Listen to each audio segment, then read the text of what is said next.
Welcome to the Why We Build podcast. Join Steve Wheeler and our host, Greg Waller, to explore the world of remodeling. Whether you're on the production team, design team, or managing the whole show, you can expect insights, tips, and stories that inspire and educate. So let's dive into the Why We Build podcast. On today's episode, Mason Lord, founder of Hudson Valley Preservation and Trades Up. Welcome to the Why We Build podcast. This is episode 1, season 1. This is not normally how we kick it off. Usually Steve and I talk a little bit back and forth, but when we originally recorded this, it was a while back, and some of the things that we had to say there are no longer timely, if you will. Some pop culture references and stuff that are probably not funny anymore. They probably weren't funny then. Why don't we get into the show? Today we're covering a topic that's the core of everything that we do, and that's providing service to others. So not in the sense of customer service or the services that we provide as builders, but rather an act of service. Service goes beyond our work, and it's the fuel that powers our communities, builds lasting relationships, and creates opportunities for the next generation. Now, when we think about acts of service, we often think about giving back, especially to our communities. But what about the service we provide to each other as peers, colleagues, and leaders in our field? At Remodelers Advantage, we see firsthand every day how powerful it can be when professionals come together, not just to grow their businesses, but to serve one another. It's about sharing knowledge, offering support, and being willing to step up and help a fellow remodeler overcome a challenge. It's a community that thrives on the idea that when we lift each other up, we all rise. But today, we want to take this idea of service just a little bit further, because it's not just about each other in the here and now. It's about investing in the future. And that brings me to someone I'm really excited to introduce you to. If you've not met Mason or heard of Mason, he is the owner and founder of Hudson Valley Preservation in Kent, Connecticut, and also the founder of Trades Up. Now, Mason is one of those people who just gets it. He understands that service isn't just about what's happening today, but also about who is going to carry the torch tomorrow. Mason and his amazing team at Trades Up are stepping up in incredible ways to help shape the future of our industry. Through programs like Spark and other initiatives, we can talk about workforce development, but we're also talking about helping young people see that there is a place for them in the trades. There is a career path here, and it's viable, and it's rewarding. And I can say that from firsthand experience. We all know that our industry is facing a real challenge, finding the next generation of skilled workers who will keep our businesses, our communities, and our economy moving forward. And the truth is, it's up to all of us to do something about it. That's why what Mason and the folks at Trades Up are doing is so vital. They're building programs that connect young people with the skills, training, and I think most importantly, the mentorship they need to see the trades as a real career option, a place where they can grow, thrive, and make a difference. This is service in its purest form, giving of your time, your knowledge, and your resources to help someone else succeed. It's about creating opportunities where there were none, or at least not many. It's about ensuring that our industry has the talent, passion, and dedication it needs to continue to grow and thrive for generations to come. As we get ready to talk to Mason, I want all of us to think about what service means in our own lives and businesses. How can we serve each other better? And how can we give back to the community that supports us? And most importantly, how can we invest in the next generation of builders, remodelers, and tradespeople? Now, all things considered, service is more than just a word. It's a commitment to each other, to our craft, and to the future of our industry. And it's people like Mason Lord who remind us just how powerful that commitment can be. So, Steve, let's give our guest a proper introduction. All right, let's go ahead and get started. Mason Lord has been involved in residential remodeling since 1981, having started as a carpenter upon graduating from college.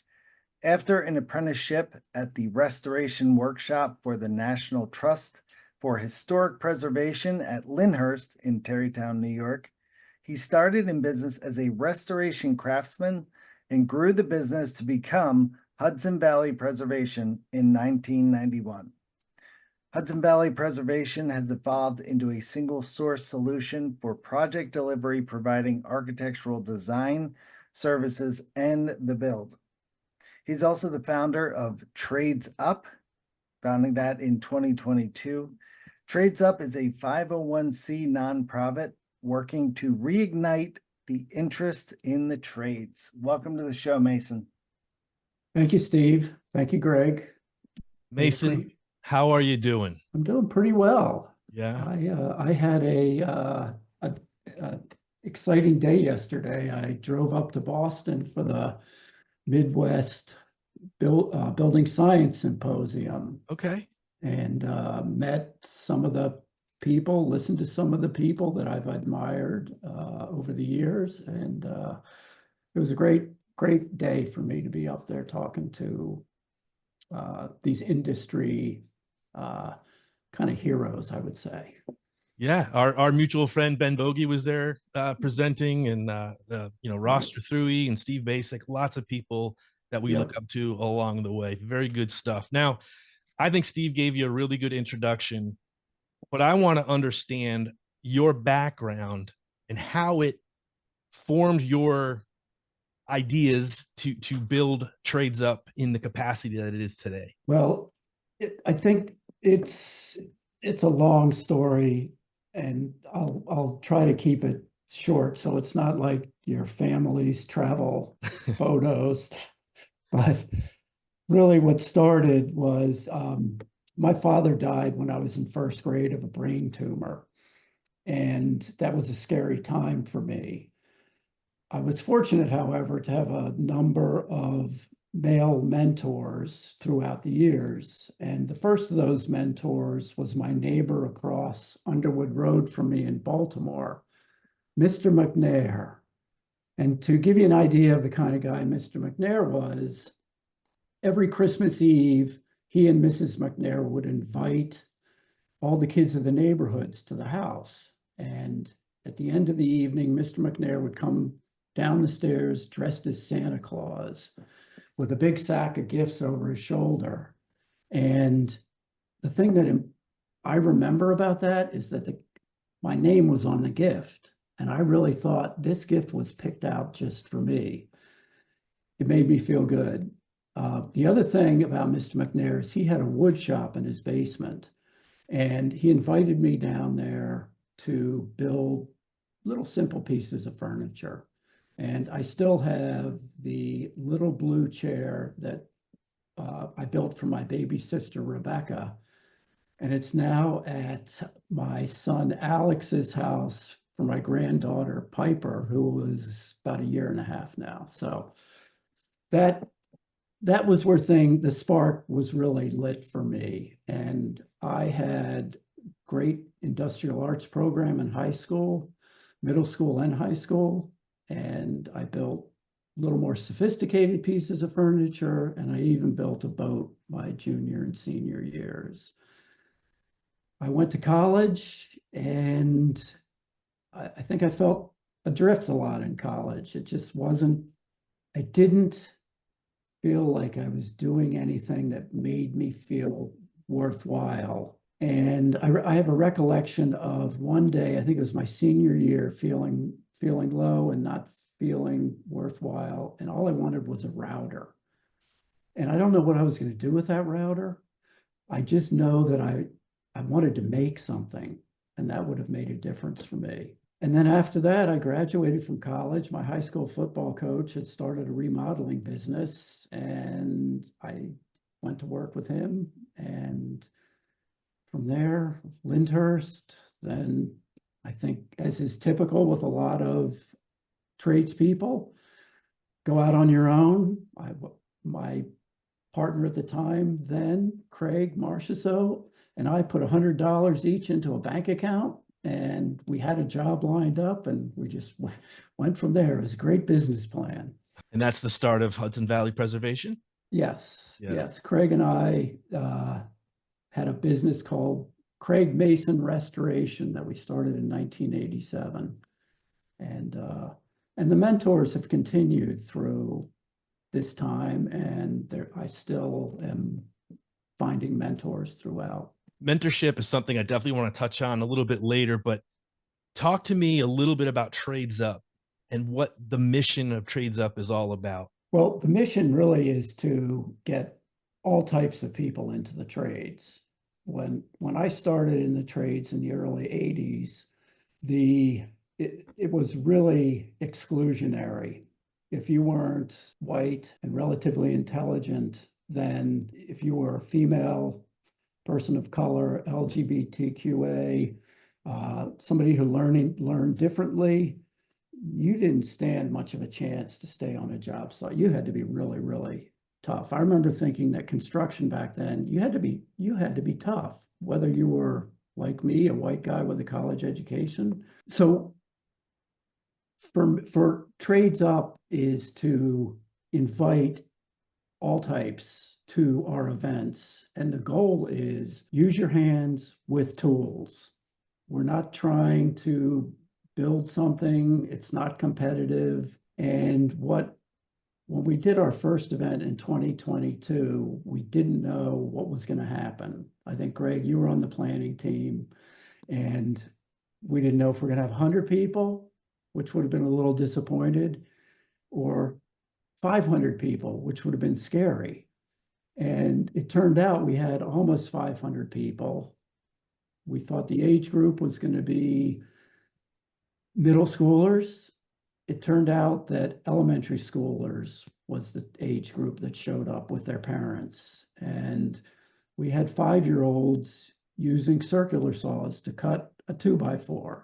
I mean, we weren't doing anything fancy. All the tradespeople that came set up an experience. They adjusted because they didn't know what was going to happen either. We were like, well, what if there's 20 kids waiting at somebody's booth to do something? Somehow it just all worked. It was a beautiful fall day. And the excitement of these kids from 5 to 12 cutting a 2x4 and then looking at their mother with this smile on their face, you could just tell their confidence had grown in a matter of moments. I had to experience that day through the power of social media. I had COVID and I couldn't make that event, but I just remember seeing people, folks you would never expect in, with the arborist there. And, it was a boy climbing a tree that I never would have guessed that would have been even possible. And it was such a beautiful moment. It was a beautiful moment to see. And then again, I know I'm interviewing you here, but I'm thinking about just what the trades brought that day. Like, I remember the plumbing setup was amazing. Electrical setup was amazing. And we didn't know what they were going to bring that day. So yeah, that was a really special moment at a Spark event, which I know you're regionalizing. I've seen it out in Massachusetts now as well. And you've got the event coming up in Kent. What are some of the experiences that these youngsters can try? Like, what are some of the hands-on moments? Well, there's woodworking, carpentry, electric, plumbing, as you mentioned, arborists. There's historic trades. We've had blacksmiths. I think this year we're going to have Michaela back again. She is a farrier, and she was teaching children how to shape a horseshoe, and the kids got to take their horseshoe home. There's a sign painter. We have quilters and weavers. Really, what we told the tradespeople was we want the children to use tools with their hands. The idea was not for them to come and stand around while the tradesperson talked about what they were doing. We wanted them to hold the tools. And I think that's really where the magic happened. We had last year's event, there was a little girl who was probably 4 years old who was slinging mud with a trowel onto bricks. And she was having such a good time with it, and her parents were getting impatient. And you could hear on the video her mother say, "Okay, honey, it's time to go." And this little girl who she was dressed up in a little frilly dress. She turned around at her mother, and she was probably 4 years old, and said, "No." and continue to throw mud on the bricks. We also have had landscapers, and as I said, use your hands with tools. That would count a chef. We don't want to exclude tradespeople. We did have a guy suggest that he could be an umpire there, and that just didn't fit. I think he was trying to recruit young umpires. When I was in high school, it was frowned upon for me to take my boat building class or my carpentry class. And fortunately, I had my mom, she fought for me as moms should do. But what are some of the biggest misconceptions that maybe parents have about children going into the trades? Everybody's parents, not everybody, but a lot of parents and the schools certainly are pushing for college. And I'm not saying there's anything wrong with college. It is very expensive and a lot of people go into debt. There are certain people that are better fits for the trades, and the misconceptions, I think, are the stigma. And I don't know if maybe when you were in high school, the push against you from doing any kind of shop class was that, well, no, that's for the bad kids. That's for the kids that are maybe not as smart. So you're going to go to college, and there's pressure from the parents. And the other thing we've noticed too is that a lot of the parents that come and see what we're doing, they say, "Oh, I would never let my child do that at home. This is amazing." And they're all filming their children using the tools. And so to go back to your question, I think that's shifting. It's not rapid, but I do think that parents are starting to rethink college. The return on investment is just not there. Yeah. And like I said, college is great if you can afford it and you don't put your child into big debt.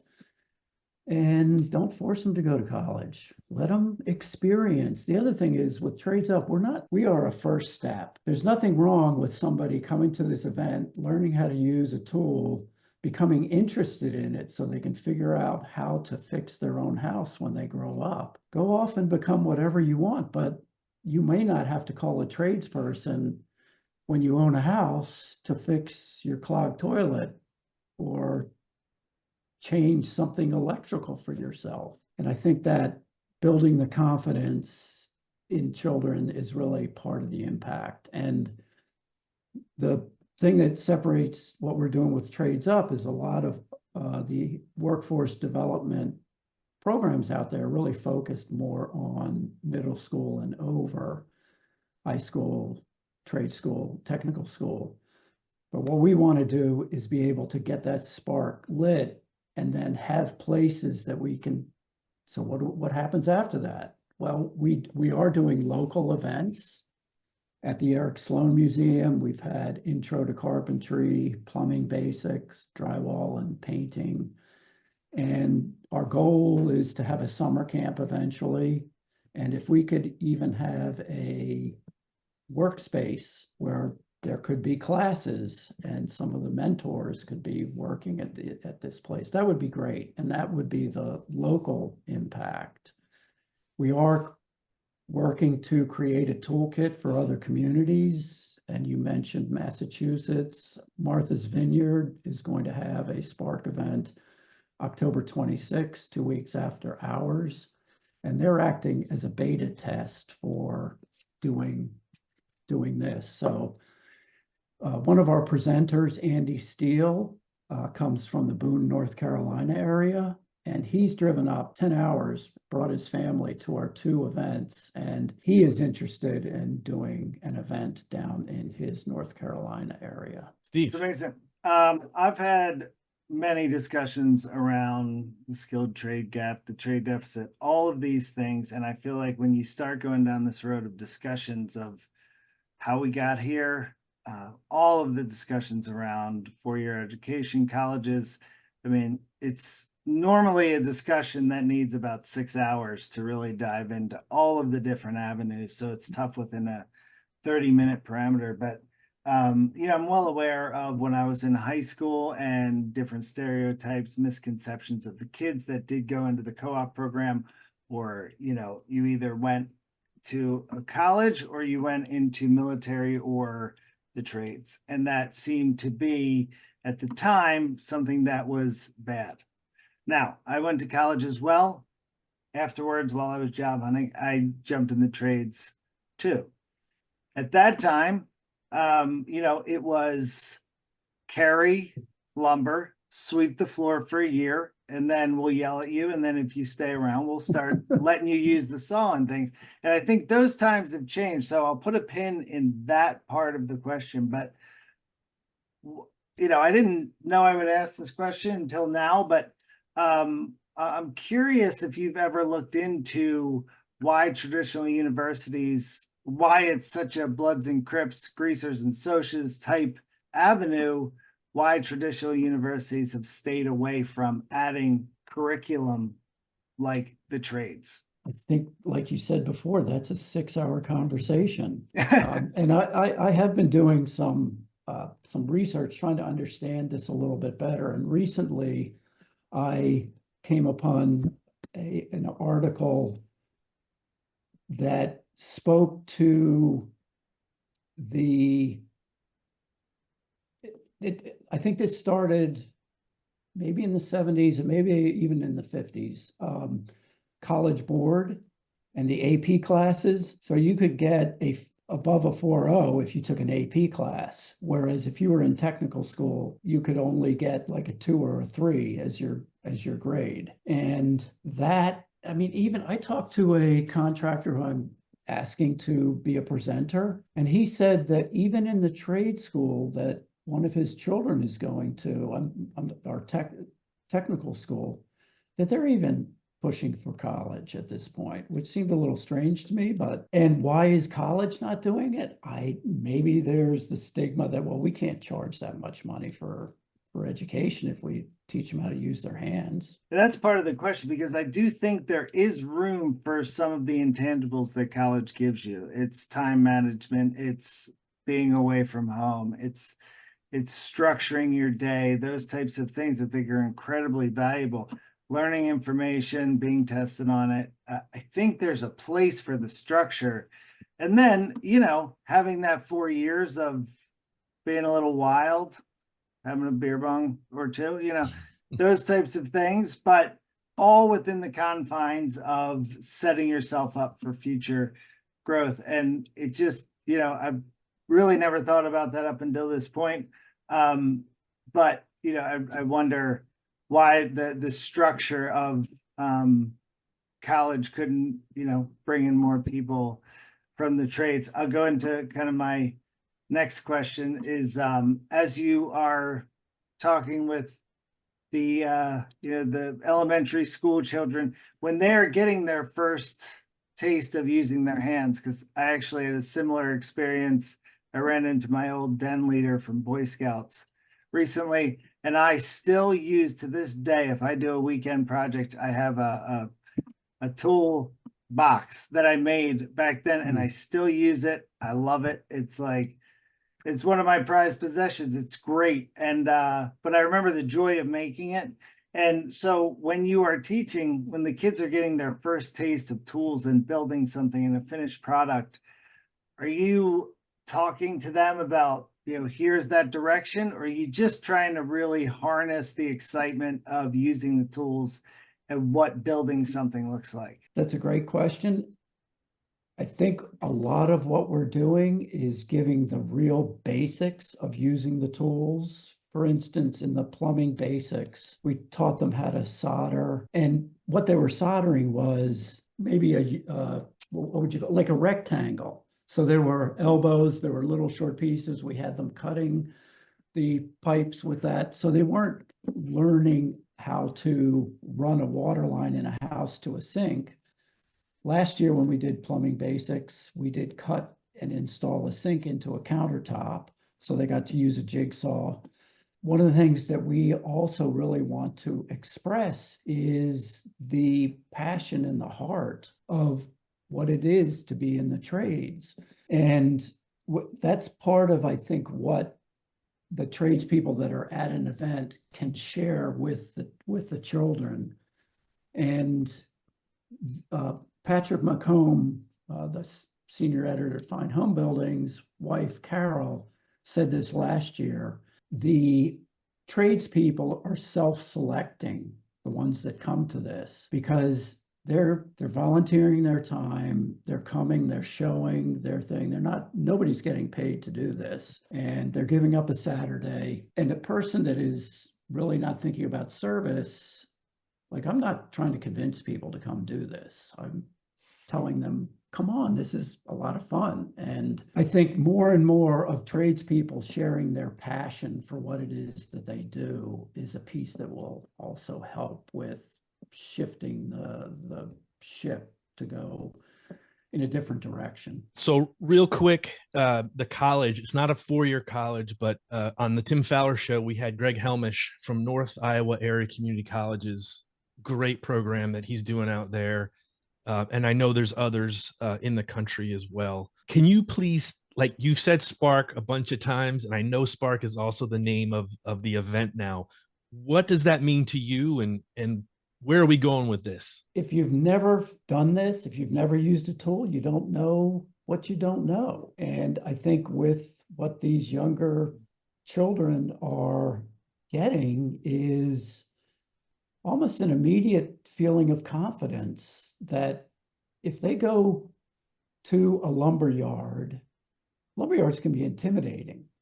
And if they don't know anything about what's in there, they're going to stay away from that kind of a place. Whereas if they've had a little bit of experience with tools and materials, they're not going to be as intimidated. And I think a lot of these kids that come to our events go home and either help their parent do something, or they ask for a tool that they can have so they can start doing something. So maybe we're creating a bit of a ruckus. We like the word ruckus.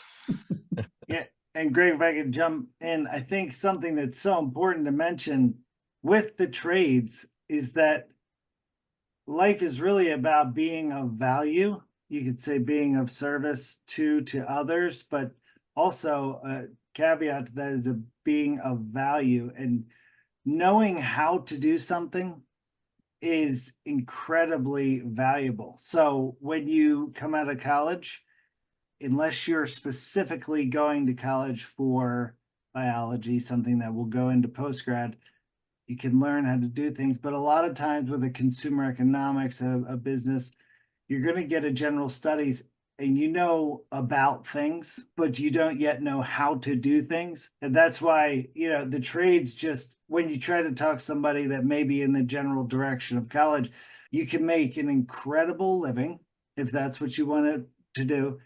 And you could move anywhere in the world because you know how to do something. And that's the main point. And, I'm curious if in your teachings, in your promotion of the trades to young people, what are some of the talking points that you mentioned? Is it along those lines, or what other things do you do to maybe not entice is the word, but just to promote the trades to young people? I have to say, at this point, we're not doing much of that. It's really just happening organically. Exposure. Yeah. Yep. And I think as this organization grows, we're a fledgling grassroots organization at this point. Well, we're learning every year at the event, and as we start to do the smaller programs, we're learning that the kids learn a lot. I at the Sloan events, after we're done, I asked the kids, did they have any oh wows when they were there? And I get a lot of great answers, and I find out what was it that they really like to do. At the drywall program at the Sloan Museum, we had kids take a hammer. My business partner, Dave, drew a spider on the drywall because his son once smashed a hole in the wall with a hammer, killing a spider. And they smashed a hole in the wall, and then we showed them how to make a patch. And I would say that the majority of the kids, that was their favorite part. of doing this. So they got to smash a hole in the wall with a hammer, but they also got to learn how to fix that in a professional manner. And I doubt they'll ever forget how to go about doing that. So that's a long circular answer to your question, Yeah. but I think it's really the kids are using hands with tools. It's so cool. I love the oh wows. Last thing from me is about mentorship, because like you, Mason, I had a lot of great male role models in my life. My grandfather was a boat builder.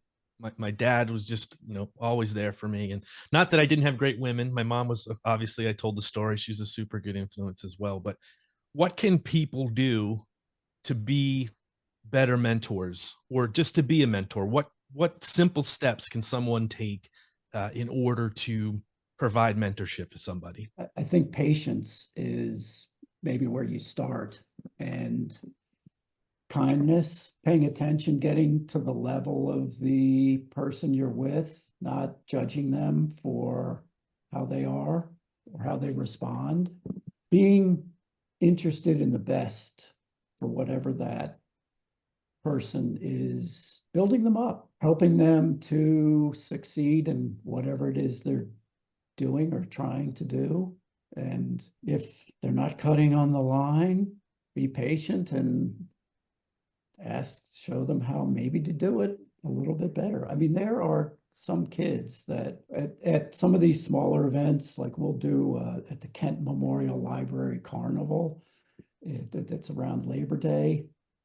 I'll put a 1x12 piece of pine on a pair of horses that are down low to the ground, and I'll draw half moons on the 1x12. And I can teach a 5-year-old to cut that half moon and pretty much stay on the line in less than 5 minutes. And some of the kids are really good at first, and they adjust. Like if they're going off the line, they spin the back of the jigsaw so that it gets back into where they're going. And some kids, they're off. It's going to take a little longer, but they're all going to get it eventually. Not So- just kids. I'll get it eventually too. Yeah, and we have had, the other thing is, I don't want to exclude adults. We're happy to have adults come and learn how to use a tool also. And That is super to hear, Mason.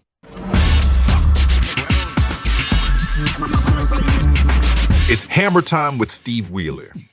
All right. You ready, Mason? I'm ready. I'm gonna ask you a few questions here. So, who would play you in a movie about your life in the business? Sam Shepard. That is a absolutely fantastic answer. It says Shepard. There is a resemblance there, Mason. I don't know if you know. Okay. How about you have to choose a drink: tea, coffee, or energy drink? Black coffee. That's my man right there. Black coffee every day. Favorite book: fiction or nonfiction? This is nonfiction. Shantaram. Shantaram. Shantaram. It's about a 900-page book, and it's the most amazing book I've ever read. How about the most rewarding part of your job? Well, as a Hudson Valley Preservation owner, I really like the investigating and the front end design piece. I also like getting on a job site and actually using tools. I don't get to do that as much, but I can do things like if there's a cornice that needs to be rebuilt, I can look at that and help figure out how to do that. I really enjoy that. And with Trades Up, being a founder of a nonprofit is very different from owning a for-profit business. And I feel like sometimes I'm floundering, a floundering founder. But the part of it that I really enjoy is working with the children and seeing them do things like cut a half moon out of a piece of 1x12, and then seeing their reaction, like holding it up in the air. Look, showing their parent, who was, Yeah. of course, videoing with the phone. Yeah. All right. So last but not least, you can choose one. Your favorite quote, let it be inspirational or whatever, or the best business advice you ever received. I don't know if this is the best business advice, but this has stuck with me since I think it was like 1984 that I heard this. And it was by a guy who my stepfather had put me on a fishing boat with. And this guy was some executive in a big company. And I asked him that question, what advice would you give to a young person starting out?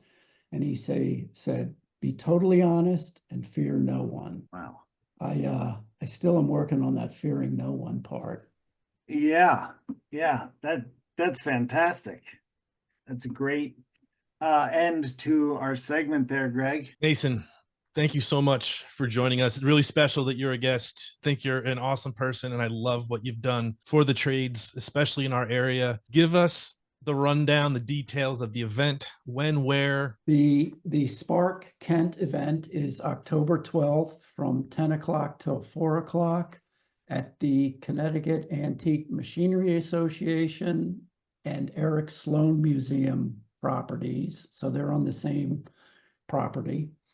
And then the Martha's Vineyard event is October 26th, and I believe that's from 12 to 4. And that is at the Agricultural Hall in West Tisbury. And how can we get in touch with Mason? Well, Trades Up, you can get on the website, which is tradesup.org. And you can reach me at mason@tradesup.org. Very good. Mason, thank you so much for your time today. You're really welcome, Greg. Thank you. I appreciate being on here. Thank you. Take care. Steve, what'd you think of Mason, Spark, Trades Up? Pretty amazing stuff, isn't it? Greg, like I said, I could spend 6 hours talking about the influence of trades in my life, but the direction of young people to the trades, where I think we all share a passion around it.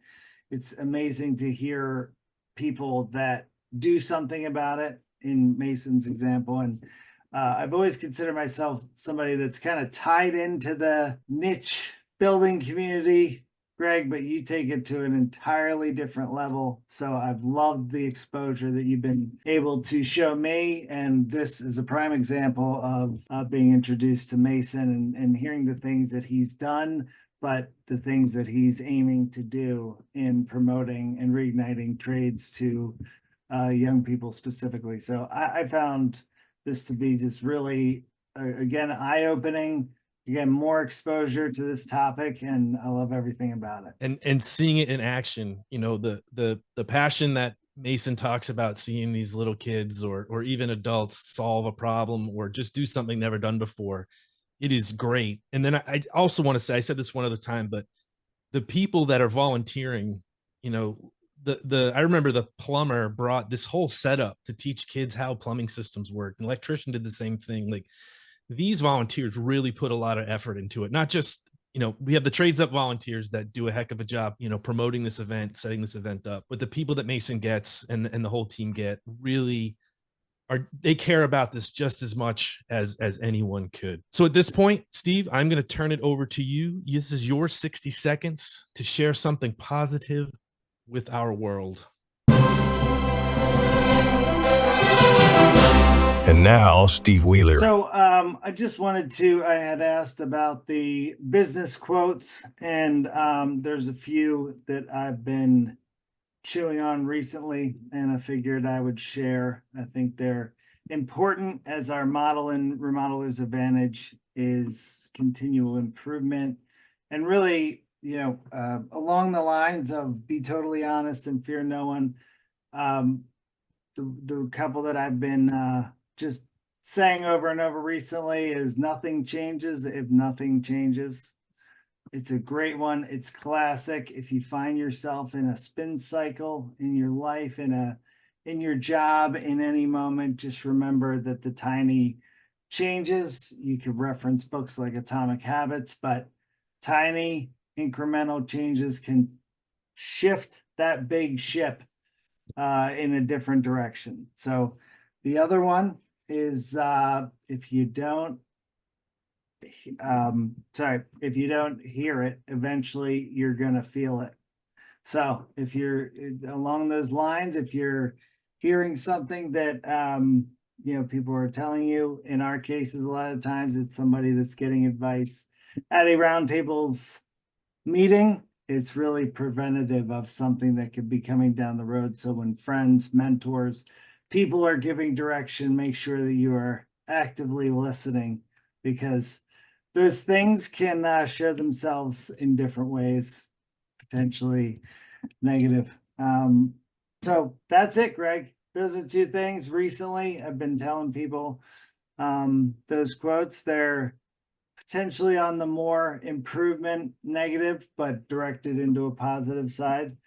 And that is it. I want to say thank you to Mason Lord one more time. Steve Wheeler, thank you for being my partner here. And we will, I guess, see you next time.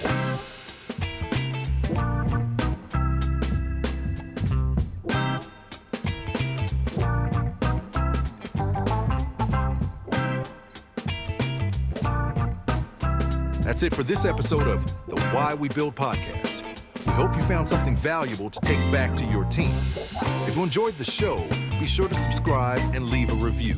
Please send in your ideas for future episodes. Thanks for listening, and we'll catch you on the next one. If you want more information about our Roundtables program, production manager groups, design manager groups, consulting services, or any of the Remodelers Advantage offerings, please visit remodelersadvantage.com or email greg@remodelersadvantage.com.